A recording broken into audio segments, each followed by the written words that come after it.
नमस्कार दोस्तों, target learn के प्लेटफॉर्म पे एक बार फिर से आप लोगों का स्वागत है। और आज कल हम लोग बात किए थे आपको अभिसारी और अपसारी चिंतन के बारे में।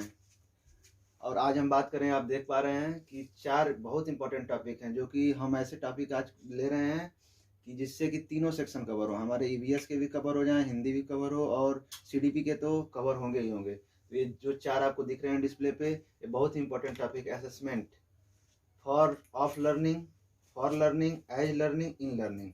तो आइए इसको डिटेल में हम समझेंगे आज कि क्या होते हैं असेसमेंट, कैसे हम करते हैं आकलन, लर्निंग का, सीखने का आकलन कैसे करेंगे। ये 4 में दिया हुआ है और ये बहुत इंपॉर्टेंट टॉपिक। इससे कम से कम हर पेडोलॉजी के सेक्शन में 1 या 2 क्वेश्चन बनते ही बनते हैं, इसलिए हम इस सेक्शन को लिए हैं। तो आइए समझते हैं और काफ़ी अच्छी तरह समझेंगे इसको, कोई इसमें वो नहीं रह जाएगा आप लोगों को। सबसे पहले हम देखेंगे असेसमेंट ऑफ लर्निंग। ऑफ का हो जाएगा आपका का, मतलब असेसमेंट ऑफ लर्निंग, अधिगम का अधिगम का आकलन। फॉर आपका हो जाएगा के लिए, और एज हो जाएगा के रूप में, इसको आप कह सकते हैं के रूप में, और ये इन हो जाएगा में। तो आइए सबसे पहले हम फर्स्ट वाले को लेते हैं, असेसमेंट ऑफ लर्निंग। ये एक तरह से इसको कहा जाता है, ये समेटिव असेसमेंट है। मतलब कि इसका हम प्रयोग करते हैं वार्षिक परीक्षा जैसे हो गई, मतलब कि सारे हमारे हो जाने के बाद इसका हम असेसमेंट करते हैं। वार्षिक परीक्षा मतलब फाइनल हम इसमें लेते हैं, जिसमें कि हमको एक वो रिजल्ट देना होता है, तो इसका हम प्रयोग करते हैं। इस आकलन का प्रयोग हम फाइनली करते हैं समेटिव असेसमेंट के रूप में। समेटिव होता है कि यानी एग्जाम के मतलब पूरी पढ़ाई के अंत में, लास्ट में जो वार्षिक, हाफ ईयरली, हमारा तिमाही, छमाही जो एग्जाम होते हैं, उसके रूप में हम ऑफ का यूज करते हैं, असेसमेंट का यूज करते हैं, मतलब का असेसमेंट का यूज करते हैं। दूसरा हो गया आपका असेसमेंट फॉर लर्निंग, के लिए। ये सबसे इंपॉर्टेंट है और एग्जाम में हमेशा पूछा है, हर वर्ष कुछ ना कुछ क्वेश्चन इसे उठा के दिया है। के लिए, इसका ये मीनिंग होता है कि असेसमेंट फॉर लर्निंग के लिए आकलन होगा आपका। ये हमारी टीचिंग लर्निंग के दौरान ही होता है प्रोसेस। कोई भी अपना प्रोसेस चल रहा है, उसमें पढ़ा रहा है टीचर पढ़ाने के बाद देखता है क्या कमियां हैं, क्या उसकी आवश्यकता है स्टूडेंट की, उसको उठाता है, फिर अगली क्लास में उसका समाधान करता है।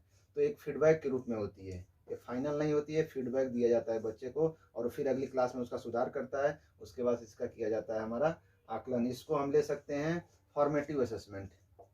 ये फॉर्मेटिव असेसमेंट होता है, और ये होता है हमारा समेटिव असेसमेंट। ये फाइनल असेसमेंट है और ये हमारा होता है फॉर्मेटिव। इसका हम आकलन करते हैं फीडबैक देने के लिए, और इसका हम पूरी आकलन करते हैं, रिकॉर्ड तैयार करते हैं, फाइनली इसका रिजल्ट हम देते हैं। और आज ये आप अगला देख रहे हैं कि एज, ये अपने आप में भी इम्पोर्टेंट है कि के रूप में आकलन। इसका आकलन खुद ही स्टूडेंट करेगा, अपने से स्टूडेंट ही इसका खुद ही आकलन करता है। उसका पीयर ग्रुप आकलन करेगा, उसका सहपाठी होगा वो आकलन करेगा, बताएगा उसको। और कभी कभी आप देखते होंगे, कभी कभी छोटे बच्चों को आप छोटा छोटा टास्क देकर देखिए, वो कितने बखूबी ढंग से उसको हल करेगा। तो ये होता है आपका एज के रूप में, वो खुद ही अपने पीयर ग्रुप के साथ अपना आकलन कर रहा है। ये होता है असेसमेंट एज लर्निंग। आप बिल्कुल ध्यान से इसको समझिए, बहुत काम आएंगे तीनों पेडोलॉजी के सेक्शन में। उसके बाद आ जाता है आपका लास्ट वन, इन में। इसका बहुत ज़्यादा जिक्र नहीं किया जाता है हमारे पेडोलॉजी सेक्शन में, फिर भी हमने उठा लिया इस सेक्शन को, ताकि क्वेश्चन अगर पूछ दे चांस तो आप इसको डिफाइन कर सकते हैं। असेसमेंट इन लर्निंग, अधिगम में आकलन, मतलब कि ये प्रोसेस चलता रहता है, उसी में हमारा आकलन किया जाता है। प्रोसेस चल रहा है, जैसे टीचर पढ़ा रहा है, इनकेस पढ़ाते पढ़ाते उसी बीच में कोई क्वेश्चन आ गया, उसको पुट कर दिया स्टूडेंट के सामने, स्टूडेंट उसका जवाब दे रहा है, तो उसी समय वो आकलन कर लेता है कि आंसर सही है या गलत है। तो उस समय वो आकलन इसका कर लेता है स्टूडेंट का।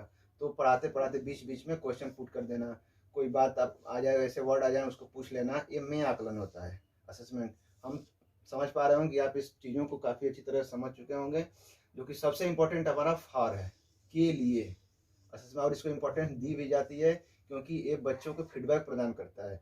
पढ़ाते समय ही टीचर देखता है कि क्या आवश्यकता है बच्चे को, क्या ज़रूरत है, उसको क्या प्रदान किया जाए, उसके लिए नेक्स्ट में प्लान बना करके फिर टीचर उसको पढ़ाता है।